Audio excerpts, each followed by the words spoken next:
The popularity of Black Lives Matter has been waning, particularly among white people, since the summer of protests following the murder of George Floyd. A new poll conducted by Civiqs and the Daily Kos that has tracked attitudes about Black Lives Matter since 2017 and found that more than half of white Americans now oppose the movement. The poll also shows that overall 43% of Americans support Black Lives Matter, down from the 52% who supported the movement in the summer of 2020. Meanwhile, 44% of those polled opposed BLM, which is a stark contrast to the 28% of Americans who opposed the movement following Floyd's murder. The erosion of support among white people may suggest that for some, their solidarity was a fad. If that is the case, what does the future of allyship look like for the movement? Joining us to discuss is co-founder of Black Lives Matter Los Angeles chapter, Dr. Melina Abdullah. Dr. Abdullah, what do you make of these poll numbers? Well, one, the poll numbers don't feel correct to me. I'm rushing in from a protest where we are joined in the streets, standing in solidarity with people across racial lines. We protest every single Wednesday, and there's hundreds of people in the streets. It's not the hundreds of thousands that we saw at the peak of the Black Lives Matter movement moment about a year and a half ago, but it means that there are still people, lots of people, who believe Black Lives Matter and want to make Black Lives Matter. This poll reveals what we know to be true, that we live in a country that is grounded in white supremacy. So when we break the numbers down by race, those who are most opposed to Black Lives Matter are white men. 61% of white men oppose Black Lives Matter. And those who are most supportive of Black Lives Matter are Black women. 85% of Black women support Black Lives Matter. So it's not surprising. And then we also have to remember that with any movement, there's going to be peaks and valleys, ebbs and flows, and it's impossible to maintain the intensity of support that we had at the peak of the uprisings when Black Lives Matter became the largest racial and social justice movement in global history. But let's try to dig into then why those white people were supportive of Black Lives Matter in that moment. So George Floyd was not the first person killed in the street. He wasn't even the first person deprived of air and killed in the street on camera, right? And so do you believe that, that there were multiple things happening at once? Everybody's locked inside. You're forced to watch TV because there's nothing to do. You can't go out to the movies. You can't go to the concerts. You can't even go outside and congregate. And everyone sees this thing, and did they get some sort of cabin fever racial consciousness that went away as soon as we were able to go back outside and get back on airplanes and buses and what have you?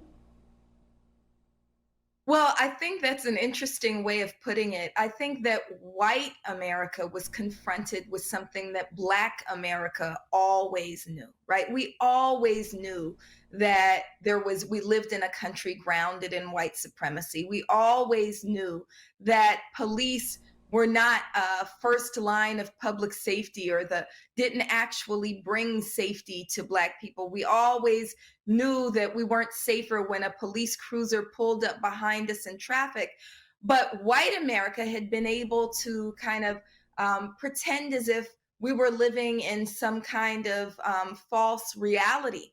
And when they were confronted with the murder of George Floyd, when they couldn't look away for 9 minutes and 29 seconds, when they saw really the ghosts of the slave catchers that walked before the murderous officer, Derek Chauvin, they had to at least pretend as if they wanted justice. They don't want to, everybody wants to believe that they're a good person and a good driver, right?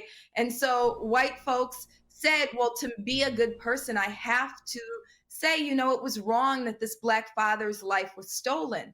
So the question then becomes, will they do work to continue to make Black Lives Matter? I'm actually a little bit encouraged by the numbers. When we see basically a 50-50 or 44-44 response, that 44% of white Americans or 44% of Americans support Black Lives Matter and 44% oppose, that means that we are making some headway. I hope people remember that when Black Lives Matter was birthed in 2013, we had to fight to get people to say those words. People acted like Black Lives Matter was the most radical thing they'd ever heard. And so, over the last 8.5 years, I think we've done a pretty good job of getting people to say, okay, I see why you say Black Lives Matter, and we have to do work to make Black Lives Matter. And then we also have to remember that, this kind of decline in support comes after a full frontal assault on Black Lives Matter by both the right wing, but also by the liberal establishment that wants us to kind of go back to business as usual, which has never been a good thing for Black folks. Going back is never a good thing for us. Does the movement just have to get used to the fact that white allyship may be kind of ephemeral, maybe it'll kind of come and go like the wave, come in sometime, go retreat sometimes, and we just have to understand that that will be the nature of white allyship for the movement?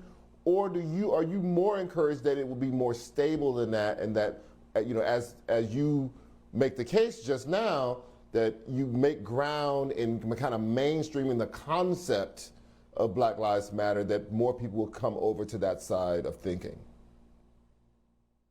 Well, as I said, I'm just coming in from a protest, and we were standing alongside the co founder of White People for Black Lives, Dahlia Ferlito, and they spoke about how this study in particular, how maybe support for Black Lives Matter has waned for some white folks, but not for all white folks. White folks who not only see themselves as allies, but accomplices in dismantling white supremacy have never been more adamant about making Black Lives Matter. And when we even look at this study, what we see is that younger white people have maintained their support.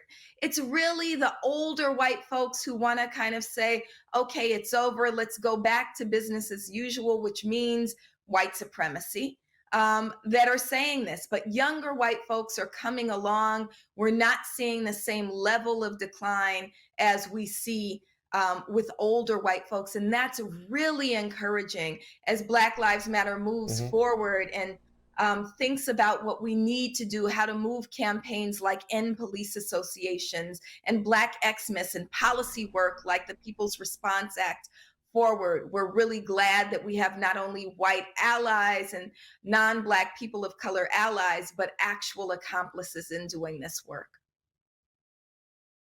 Dr. Melina Abdullah, thank you for helping us find the silver lining in these data, and thank you also for your time tonight. I really appreciate it.